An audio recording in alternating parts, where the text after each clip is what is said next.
നീയാണോ മഴ കൊള്ളാതെ അകത്തേക്ക് കയറുക? എന്തിനാ നിങ്ങൾ എന്റെ ജീവിതത്തിലേക്ക് വന്നത്?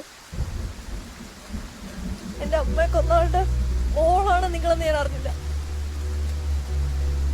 കുടിച്ചൊരു ബോധവും ഇല്ലാതെ വണ്ടി ഇടിപ്പിച്ച് കൊന്നാണ് എന്റെ അമ്മയെ നിങ്ങളുടെ അച്ഛൻ. എനിക്ക് എന്റെ അമ്മ എന്തായിരുന്നു? ഒരു നിമിഷം കൊണ്ട് അയാൾ ഇത് ഇല്ലാണ്ടാക്കിയത്. അഞ്ചു നിർത്ത്. നിനക്ക് ശരിക്കും മുഴുവൻ കാര്യം അറിയാതെയാ നീ ഇപ്പൊ സംസാരിക്കുന്നത്. നിങ്ങൾ നിങ്ങളുടെ അച്ഛനെ പോലെ തന്നെയാ. ദുഷ്ടയാണ്. ഞാൻ നിങ്ങളെ ഒരുപാട് സ്നേഹിച്ചു, വിശ്വസിച്ചു. നിങ്ങളെ പോലെ അവൾ ഞാൻ ആഗ്രഹിച്ചു. പക്ഷെ നിങ്ങൾ എന്നെ ചതിക്കായിരുന്നില്ലേ? അഞ്ജു, ആ ബസ് ആക്സിഡന്റിലാണ് നിന്റെ അമ്മ മരിച്ചതെന്ന് എനിക്ക് സത്യമായിട്ടും അറിയില്ലായിരുന്നു. ഇനി നിങ്ങൾ എന്തിനിങ്ങനെ കള്ളം പറയണേ? എനിക്ക് നിങ്ങളെ കാണണ്ട. എടി, നിനക്ക് ടെൻഷൻ ഉണ്ടോ? എനിക്ക് എന്തിനാ ടെൻഷൻ? നീയല്ലേ സംസാരിക്കാൻ പോണ. ഞാൻ മിണ്ടും. എനിക്ക് പേടിയൊന്നുമില്ല. അല്ലെങ്കിൽ ഞാൻ എന്തിനാ പേടിക്കുന്നത്? ഞാൻ പോവും. എടി, മേക്കപ്പ് ഓവറാണോ? ലിപ്സ്റ്റിക്ക്, ഈ ഓഫ് ഷോൾഡർ ടോപ്പ് വണ്ണം തോന്നുന്നുണ്ടെങ്കിൽ ഞാൻ അപ്പോഴേ പറഞ്ഞതാ. ഓ, ഒന്ന് ചെല്ലടി. ചെല്ലല്ലേ? ചെല്ല. എടി, വേറൊരു ഐഡിയ പറയാം. ഈ നമ്മളെ ഈ ഡയറക്റ്റ് അപ്രോച്ച് ചെയ്യാതെ ഒരു വിലയ്ക്ക് വേണ്ടി നമ്മൾ യാദൃശികമായിട്ട് മീറ്റ് ചെയ്യുന്ന പോലെ മീറ്റ് ചെയ്താലോ? യാദൃശികോ? എടി, നീ സിനിമയിലൊക്കെ കണ്ടിട്ടില്ലേ? ഇപ്പൊ ഫോർ എക്സാമ്പിൾ, ഇതേ അവിടെ ഒരു വാഷ്റൂം ഉണ്ട്. അവിടെ എന്തായാലും കൈ കഴുകാൻ നോയൽ വരും. അപ്പൊ വാഷ്റൂമിന്റെ ഉള്ളിൽ നിന്ന് ഞാൻ പുറത്ത് വരുമ്പോൾ ഇപ്പൊ ശരിയാക്കാം. നിനക്ക് എന്നെ മനസ്സിലായില്ലേ? ഇത് ജൂൺ. ഞങ്ങൾ എന്നെ കാണാൻ വേണ്ടി വന്നൊന്നുമല്ല കേട്ടോ. ഇവിടെ വന്നപ്പോ വളരെ യാദൃശികമായി കണ്ടുകൂട്ടിയതാ. പോരെ, ഞാൻ താഴെ ഉണ്ടാവും. എന്താന്ന് ചോദിക്കാം രണ്ടും കൂടെ. ഐഡിയാസുമായിട്ട് ഇറങ്ങിക്കോളൂ. ഇവള് പറഞ്ഞത് വെച്ച് നോക്കുമ്പോ ഇതത് തന്നെ. എന്ത്? ഡോക്ടർ പ്രസാദ് വർക്കി അങ്ങേർക്ക് നിന്നോട് പ്രണയാന്ന ഇവള് പറഞ്ഞേ. ഒന്ന് പോടി. ആളും ഞാനും നല്ല ഫ്രണ്ട്സാ. നല്ല ഫ്രണ്ട്സ് ആണെങ്കിലും നല്ല ലവേഴ്സ് ആവാൻ പറ്റൂ.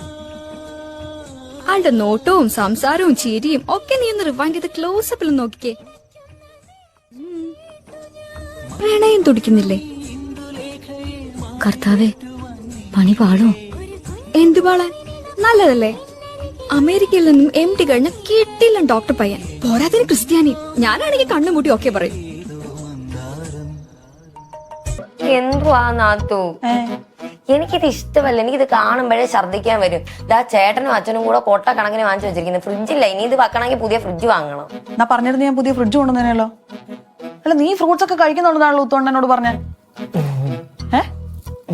എന്നടി?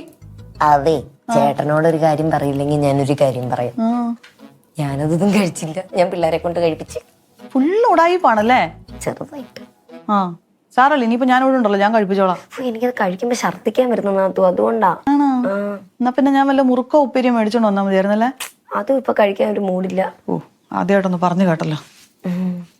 ഞാൻ അടുക്കള കൊണ്ട് വെച്ചിട്ട് വരാം. എനിക്ക് ഇത്തിരി വെള്ളം വേണം. ഞാനും വരാം.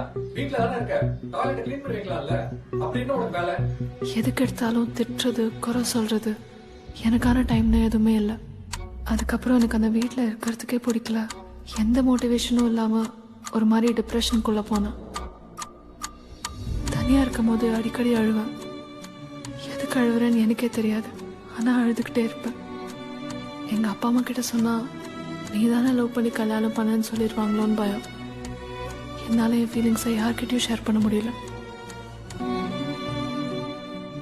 ஒவ்வொரு நாளும் ரொம்ப மோசமா போயிட்டே இருந்துச்சு.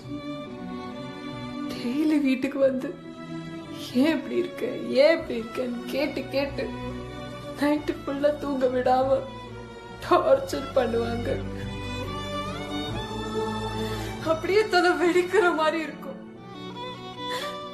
பேசாம யார்கிட்டயும் சொல்லாம எங்கேயாவது ஓடி போயிடலாமான்னு இருக்கும்.